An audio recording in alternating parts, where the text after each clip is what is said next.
नमस्कार मित्रों। मैत्रेय। भूमिका। प्रिय मित्रों, मैं अपनी समझ के अनुसार, जो कि परम पिता परमेश्वर के द्वारा प्राप्त हुई है, कुछ आपसे बांटना चाहता हूँ। उद्देश्य बिल्कुल स्पष्ट है कि मैं आपका शुभचिंतक और हितचिंतक हूँ। बहुत से महानुभावों ने शुरू से आज तक बहुत कुछ बांटा है, जिसका समाज को बहुत लाभ हुआ है। लेकिन मौजूदा समय को देखते हुए परिस्थितियां बहुत शोचनीय दिखाई देती हैं।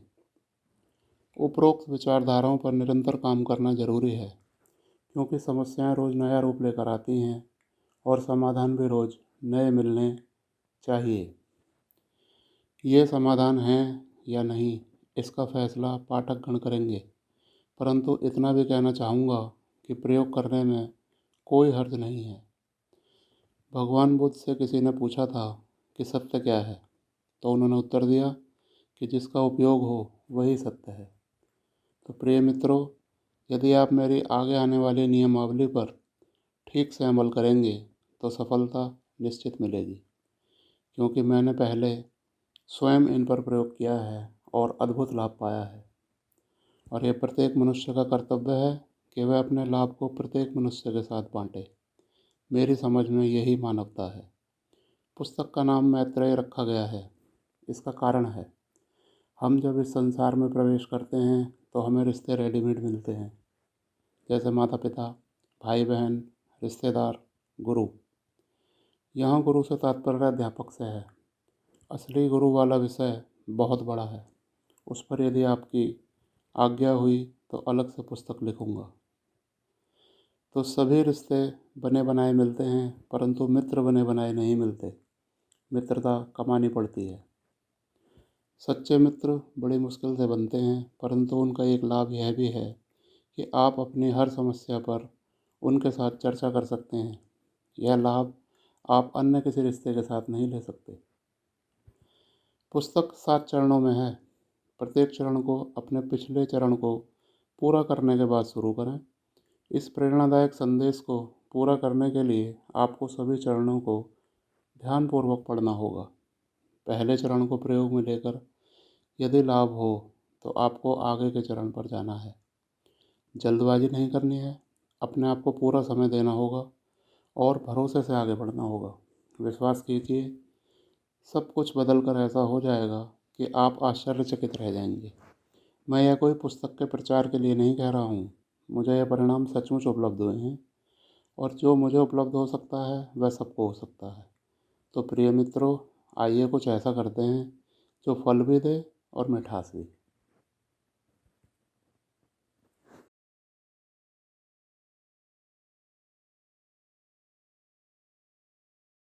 अध्याय 1। चरण 1। स्वयं से मैत्री। अक्सर आपने लोगों को ये कहते सुना होगा कि स्वयं से मित्रता करो। आप भी कहते होंगे कि बात तो ठीक है कि स्वयं से मित्रता करनी चाहिए, और बात खत्म हो जाती है। भाई, आपको और भी तो हजार काम हैं कि खुद से ही दोस्ती करते रहें। बाहर तो उस पार्टी में इंतज़ार कर रहे हैं, देर हुई तो बुरा मान जाएंगे। इसलिए खुद से दोस्ती बाद में और बाहर दोस्ती पहले।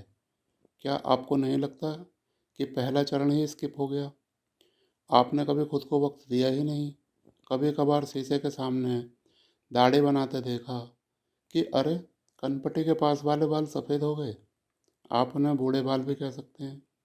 चेहरे पे कुछ झुर्रियाँ भी दिखी हैं। यह बात मैं सभी आयु वर्ग के लोगों और स्त्री और पुरुष दोनों के लिए कह रहा हूँ, जिसके बारे में आप समझ ही गए होंगे। ज़्यादा उदाहरण देकर किताब के पेज ही बढ़ाने हैं। कोई खुश हो जाता है, कोई दुखी हो जाता है। आईना वही रहता है, मगर चेहरे बदल जाते हैं। तो कहने का मतलब यह है कि आपकी मुलाकात अब आपसे कुछ खास मौक़ों पर ही होती है। पहले कहीं टॉयलेट में बैठे हुए होती थी, लेकिन अब वहाँ भी मोबाइल आपके साथ होता है, और पेट साफ होने के अलावा सब कुछ हो जाता है। स्वयं से मैत्री न होने के कारण आपको कई दुष्परिणाम झेलने पड़ते हैं। आपके मित्र आपकी कमजोरी बन जाते हैं। अपवाद स्वरूप कोई सच्चा मित्र मिल जाए तो अलग बात है, पर ज़्यादातर मामलों में आपको डर रहता है कि मित्र की कोई बात पूरी नहीं की तो कहीं मित्रता खत्म ना हो जाए। आजकल एक नया फैशन चला है, महिला मित्र, जिसका पुराना नाम गर्लफ्रेंड हुआ करता था। वहाँ इस तरह का जोखिम और बढ़ जाता है, क्योंकि वहाँ आपको अधिक निवेश करना पड़ता है। पुरुष मित्र की तुलना में महिला मित्र का रिश्ता अधिक नाजुक होता है। मित्र ने कह दिया मोटे हो तो मोटे हो, पतले हो तो पतले हो, गुस्सैल हो तो गुस्सैल हो, संत हो तो संत हो। आप मान्यताओं पर जीते हो, आप मूल्यांकन पर जीते हो। आप क्षण भर रुककर सामने वाले के बारे में यह विचार नहीं करते कि कहीं फेंक तो नहीं रहा। लेकिन कहीं आपके मित्र ने कह दिया कि मोटे हो, तो आपने अगले दिन जिम ज्वाइन कर लिया, प्रोटीन शेक के डिब्बे खरीद लिए, ज़्यादा बेंच प्रेस मार कर मसल्स फुला फुला कर फिर तोड़ दिए। भाई आकर दिखाना भी तो है कि सिक्स पैक मैं भी बना सकता हूँ। अब ज़रा पूरे सीन को फिर से रिवाइंड करिए। मित्र ने जब कहा था कि मोटे हो, ज़रा ध्यान से उसकी तरफ देखिए। क्या पता वह भी थोड़ा मोटा हो, पीठ पर कपड़ों के अंदर टमी टकर बेल्ट बांधे बैठा हो, मसल्स तोड़वाए बैठा हो कि मेरी तो टूट गई, भाई की भी तोड़वा दूँ। खूब जमेगी, जब मिल बैठेंगे तो टूटे हुए यार, पर दिल से नहीं, बस टूटी हुई कमर वाले। एक बात समझ लीजिए, आजकल लोग खुशियों में साझेदारी करें या ना करें, लेकिन दर्द में ज़रूर करते हैं। मतलब दर्द का रिश्ता। तो उम्मीद है कि आप मेरी बात समझ गए होंगे। बहुत से मित्रों के साथ और भी बुरी बुरी गुजरी होंगी। यहाँ कुछ मित्र मेरी बात से इत्तेफाक नहीं रखेंगे कि हमारे तो सारे मित्र अच्छे हैं। यहाँ मैं अच्छाई बुराई का दावा नहीं कर रहा हूँ, पर जो सबसे ज़रूरी स्टेप है उसकी बात कर रहा हूँ। वरना सदा जोखिम का खतरा बना रहेगा। तो मित्रों, सीधे प्रयोग पर चलते हैं। परिणाम अपने आप सही गलत का फैसला कर देंगे।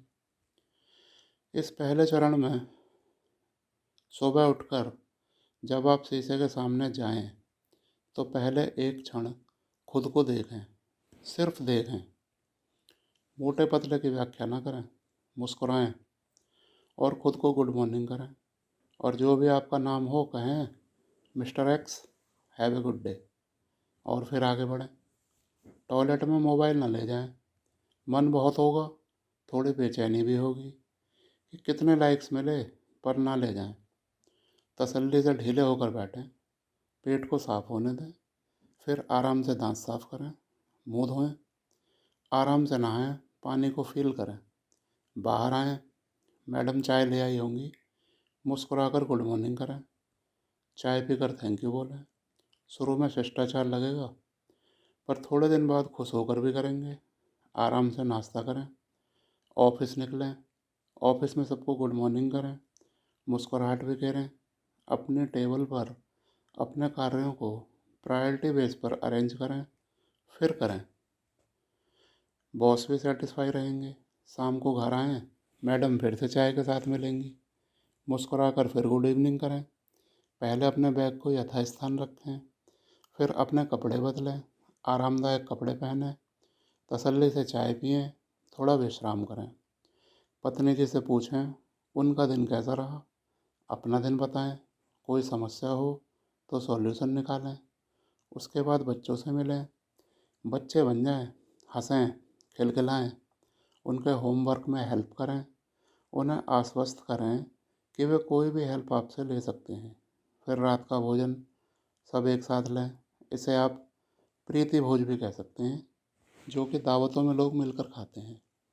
फिर बच्चों और मैडम को लेकर आसपास में कहीं चहलकदमी कराएं, भोजन भी पचेगा, सैर भी होगी। रात को बच्चों को कोई अच्छी सी कहानी सुनाएं।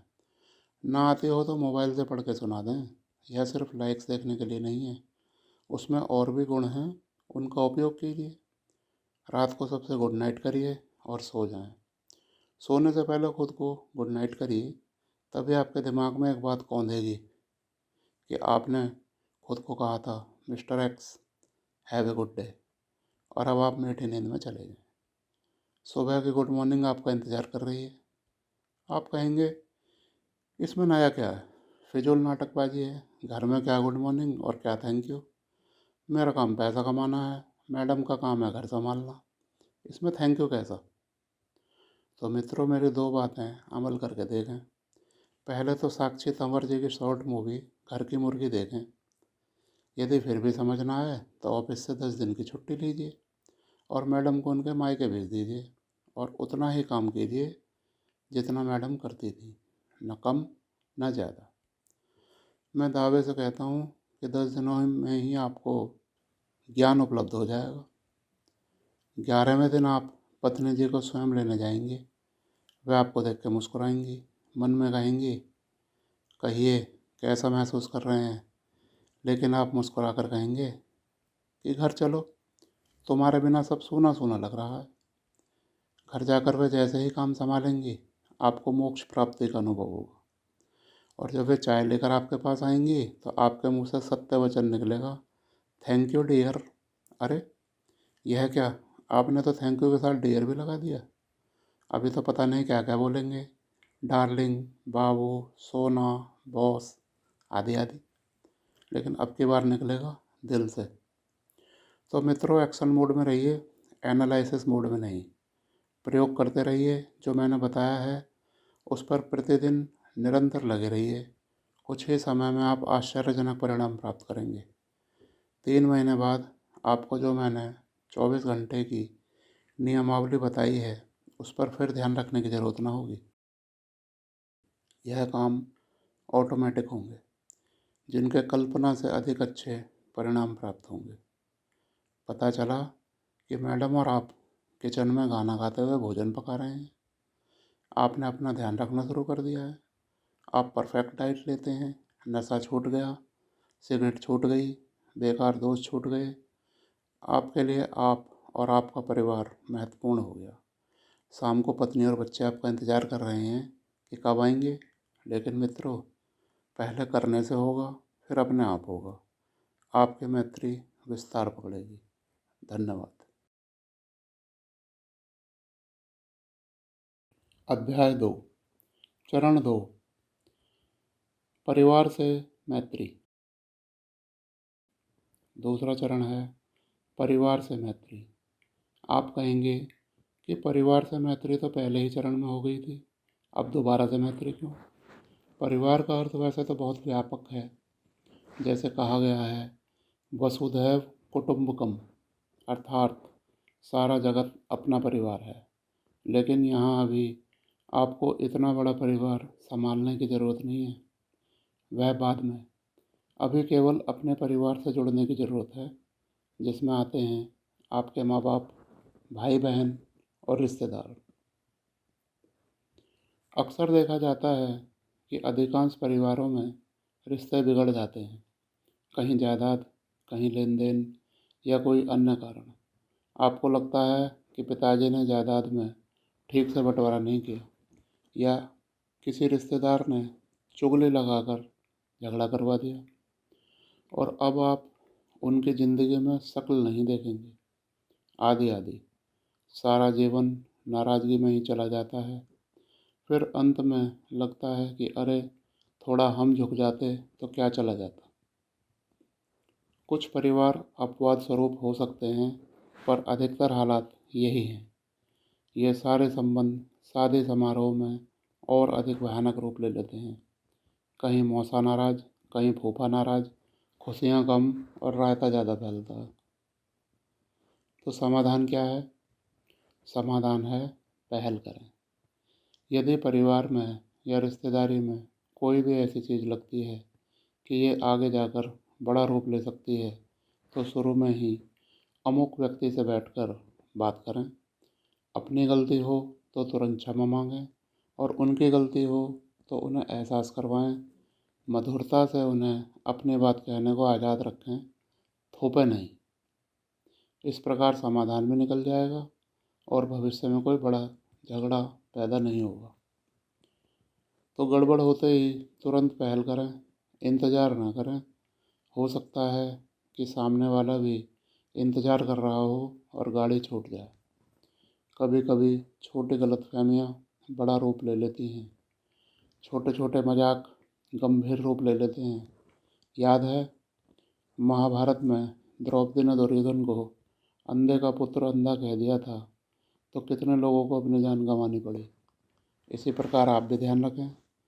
तो पहले तो पहल करके समस्याओं की जड़ें काटें, फिर जब भी समय मिले एक दूसरे के यहाँ जाएं, उनकी बात सुनें, कुछ सीखें, कुछ सिखाएं।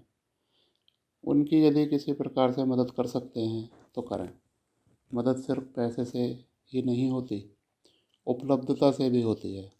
आप उन्हें विश्वास दिलाएं कि आप हर तरह से उनके लिए उपलब्ध हैं, और यह सिर्फ कहने की बात नहीं है, आवश्यकता पड़ने पर साबित भी करें, चाहे ज़रूरत का समय कोई भी हो।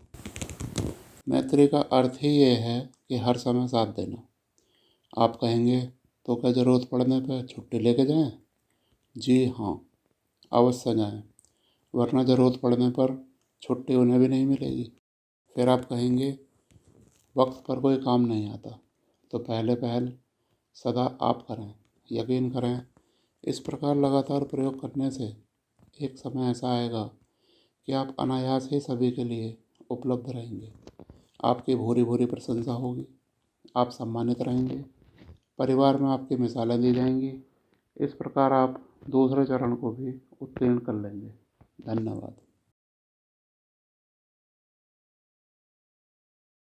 चरण तीसरा, पड़ोसियों से मैत्री। जैसा कि शीर्षक है, पड़ोसियों से मैत्री करनी है। आप कहेंगे कि पड़ोसी से मैत्री करनी ठीक है, लेकिन ज़रूरी नहीं कि सारे पड़ोसी अच्छे ही हों। यहाँ बात यह है कि अच्छे और बुरे पड़ोसी दोनों ही काम आते हैं। कैसे? यह बात कई मौक़ों पर ही पता चल सकती है।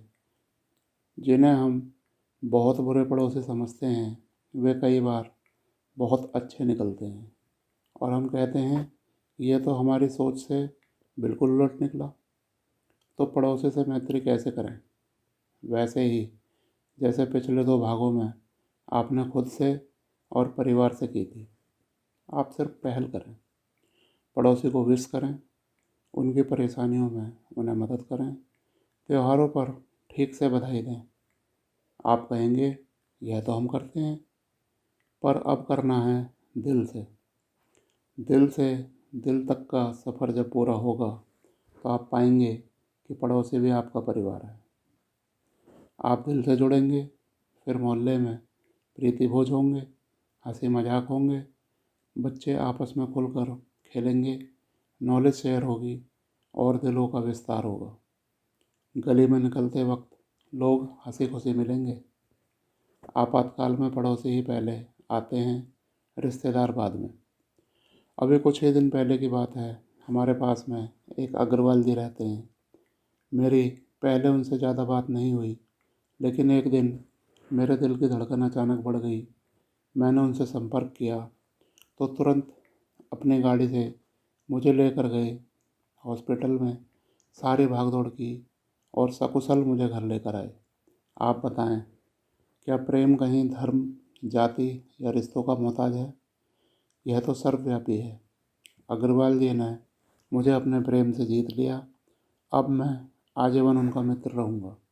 लेकिन मित्रों, प्रयोग लगातार करते रहें। आप आनंद और पूर्णता की नई ऊंचाइयां छुएंगे और परमात्मा को धन्यवाद देंगे कि उन्होंने आपको इतना अद्भुत और गरिमामय जीवन दिया। धन्यवाद।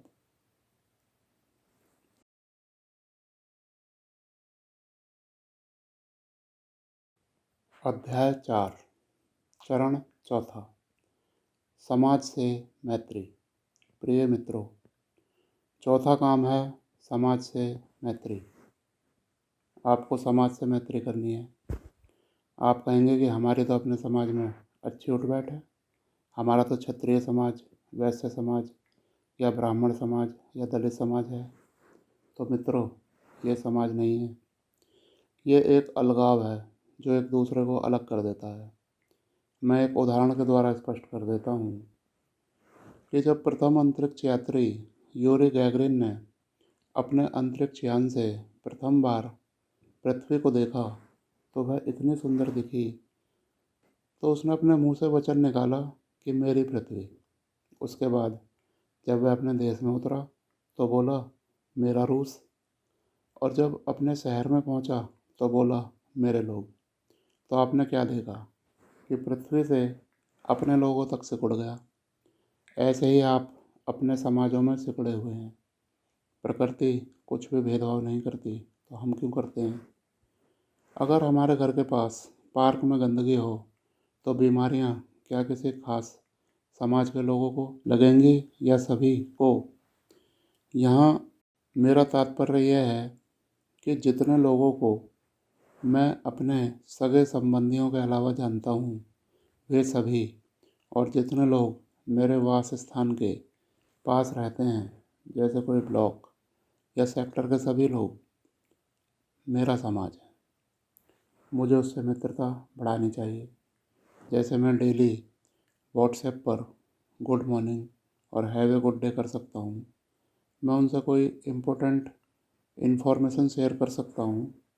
व्हाट्सएप कोई ज्ञान फैलने की जगह नहीं है कि कहीं से उठाया और कहीं चिपका दिया, किसी को चिढ़ा दिया।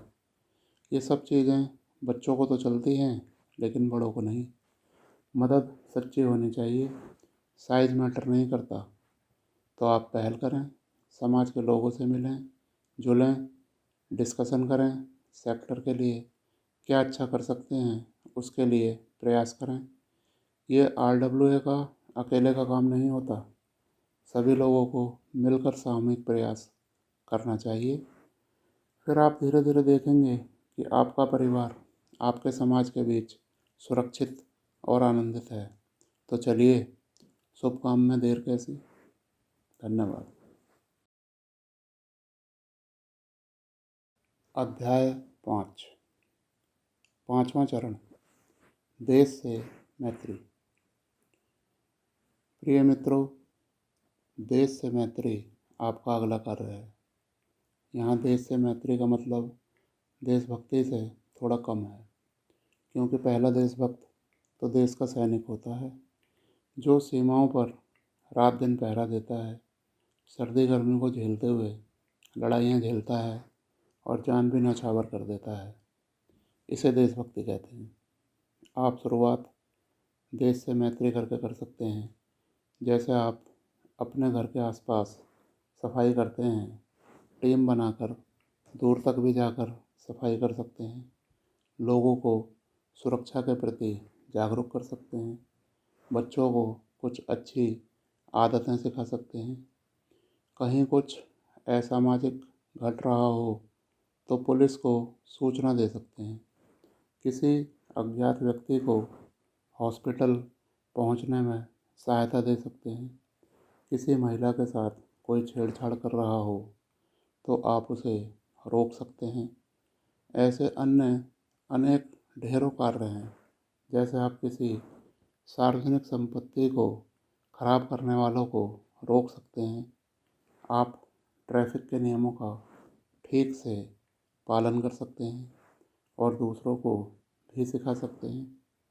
कोई खुले में शौच कर रहा हो तो आप उसको रोक सकते हैं। कोई भी ऐसा कार्य है जिससे देश को जरा सा भी नुकसान पहुंचता हो, आप उसे रोक करके देश से मैत्री कर सकते हैं। ये सब तो शुरुआती चीज़ें हैं, बाद में तो आप पता नहीं क्या क्या कर देंगे। इस प्रकार आप देश से मैत्री कर सकते हैं।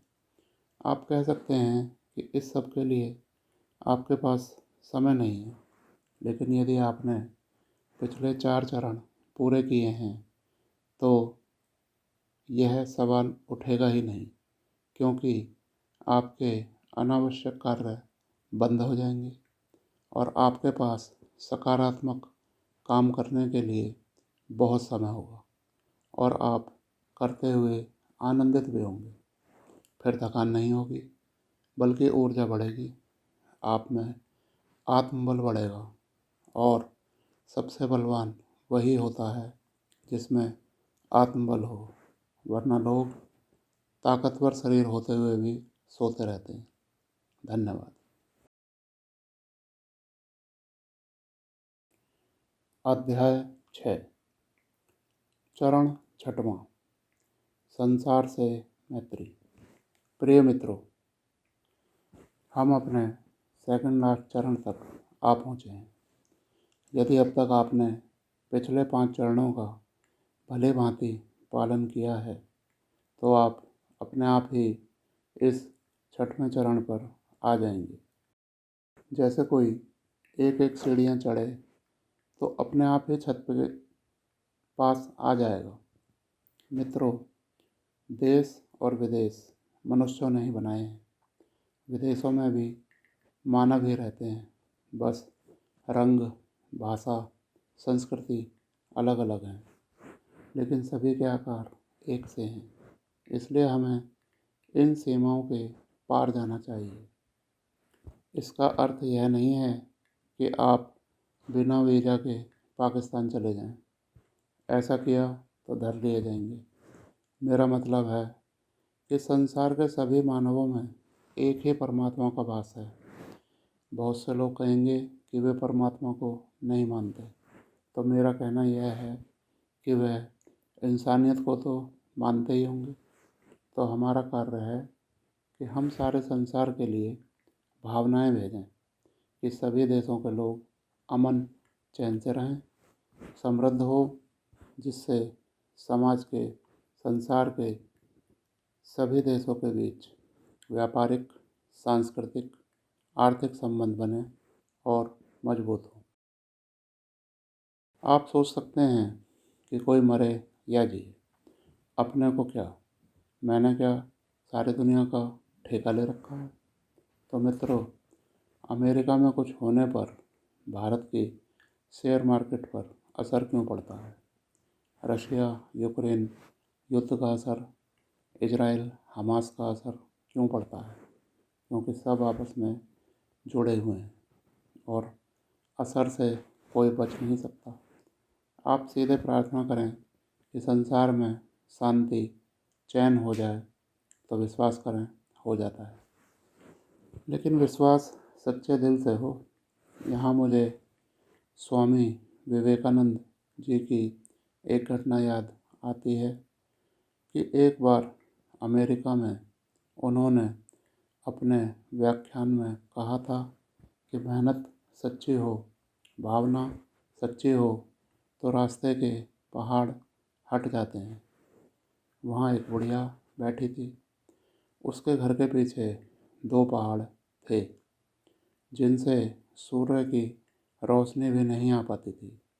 बुढ़िया ने सोचा, चलो यह तो एक अच्छी तरकीब मिली। वह पहाड़ों के सामने गई और बोली, ए पहाड़, तुम गायब हो जाओ। ऐसा कहकर जब प्रार्थना पढ़कर बुढ़िया ने आँख खोली तो पहाड़ वहीं के वहीं खड़े थे। बुढ़िया ने ऐसा 2-3 बार किया, लेकिन कोई असर नहीं हुआ। बुढ़िया झल्लाकर बोली कि मुझे तो पहले ही पता था कि ऐसे बोलने से कहीं पहाड़ हटते हैं। आप भी सोचते होंगे कि बिल्कुल सही बात है, लेकिन आप एक बात मिस कर गए हैं कि स्वामी विवेकानंद जी ने कहा था कि विश्वास सच्चाई से आना चाहिए, और बुढ़िया तरकीब लड़ा रही थी, इसलिए पहाड़ नहीं हटे। अब यहाँ दूसरी घटना पर गौर कीजिए। यह अपने देश के दशरथ मांझी की है। उनकी पत्नी पहाड़ से गिरकर मर गई थी। उन्होंने संकल्प लिया कि इस पहाड़ को हटा दूंगा, और उन्होंने हटा दिया, लेकिन काट कर। हाँ, एक कुदाली से पहाड़ काट दिया, क्योंकि विश्वास सच्चाई से आया था। तो जीवन में जहाँ सत्य है वहाँ सब कुछ संभव है, और जहाँ चतुराई है वहाँ कुछ भी संभव नहीं, क्योंकि आप सत्य को फुसला नहीं सकते, वह स्वयं सिद्ध प्रमाण है। तो आप बात की गहराई समझ ही गए होंगे। तो सच्चे हृदय से संसार के सुख चैन के लिए रोज़ प्रार्थना करें। यही सच्ची मैत्री है। धन्यवाद। अध्याय 7, 7वां चरण, समस्त से मैत्री। प्रिय मित्रों, यदि आपने अब तक के सभी चरणों को अपने जीवन में ढाला है तो आप 7वें चरण के लिए तैयार हैं। आप स्वतः ही उस तक आ गए हैं। आप कहेंगे कि ये समस्त से मैत्री क्या है? मित्रों, समस्त से मैत्री का अर्थ है जो भी दिखता है उस सब से मैत्री। क्या दिखता है? दिखते हैं पशु, पक्षी, पेड़, नदियाँ, नाले, धरती, आकाश, सूर्य, चंदा, तारे, खेत, खादान, सभी मनुष्य, सौरमंडल, आकाशगंगाएँ और ब्रह्मांड। यानी आप असीम से मैत्री करेंगे। और यदि आपने इसका पालन कर लिया तो आप पाएंगे कि आप भी असीम हो गए। सब आपका हो गया और आप सभी से जुड़ गए। ये जुड़ाव ही सच्चा आनंद है, क्योंकि जीवन में सब कुछ जुड़ा हुआ है। आप पक्षियों के लिए दाने पानी की व्यवस्था कर सकते हैं। आप पशुओं को घर का बचा हुआ भोजन दे सकते हैं। आप सूर्य को नमस्कार कर सकते हैं। आप चाँद को मामा जी नमस्ते कह सकते हैं, वो भी मुस्कुरा कर जवाब देंगे। आप तारों से भी बातें कर सकते हैं। आप धरती को माँ कह सकते हैं। आप मनुष्यों में परमात्मा को देख सकते हैं। आप पेड़ उगा सकते हैं। आप ब्रह्मांड में सभी के सुख के लिए प्रार्थना कर सकते हैं। इस प्रकार आप जीवन रस का आनंद ले सकते हैं। परमात्मा जीवन में ही है, वो सब में है और सब उसमें है। वो आप में भी है, प्रेम के रूप में। बस अभी सीमित है, केवल आपकी चाहतों की सीमाओं में सीमित है।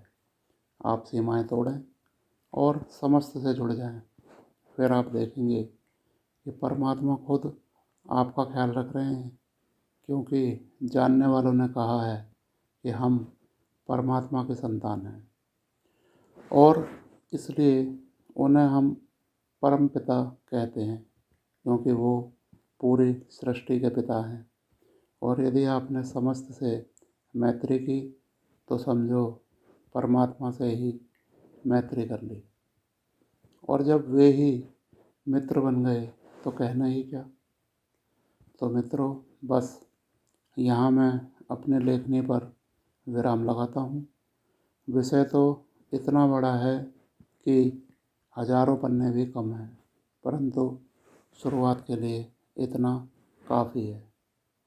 आपको सिर्फ एक कदम उठाना है, दूसरा अपने आप उठ जाएगा। कुछ मित्र यह कह सकते हैं कि वे परमात्मा को नहीं मानते, लेकिन वो इंसानियत को तो मानते होंगे। वे इंसानियत से शुरू कर सकते हैं, मतलब एक्शन से है, क्योंकि कर्म ही फल के कारक हैं। तो मित्रों, शुरुआत करें और एक महाजीवन का आनंद लें। अस्तित्व सदा आपको सहयोग करेगा, मतलब आह से अहो सुख तक की यात्रा पूर्ण होगी और आगे भी बढ़ती रहेगी। धन्यवाद।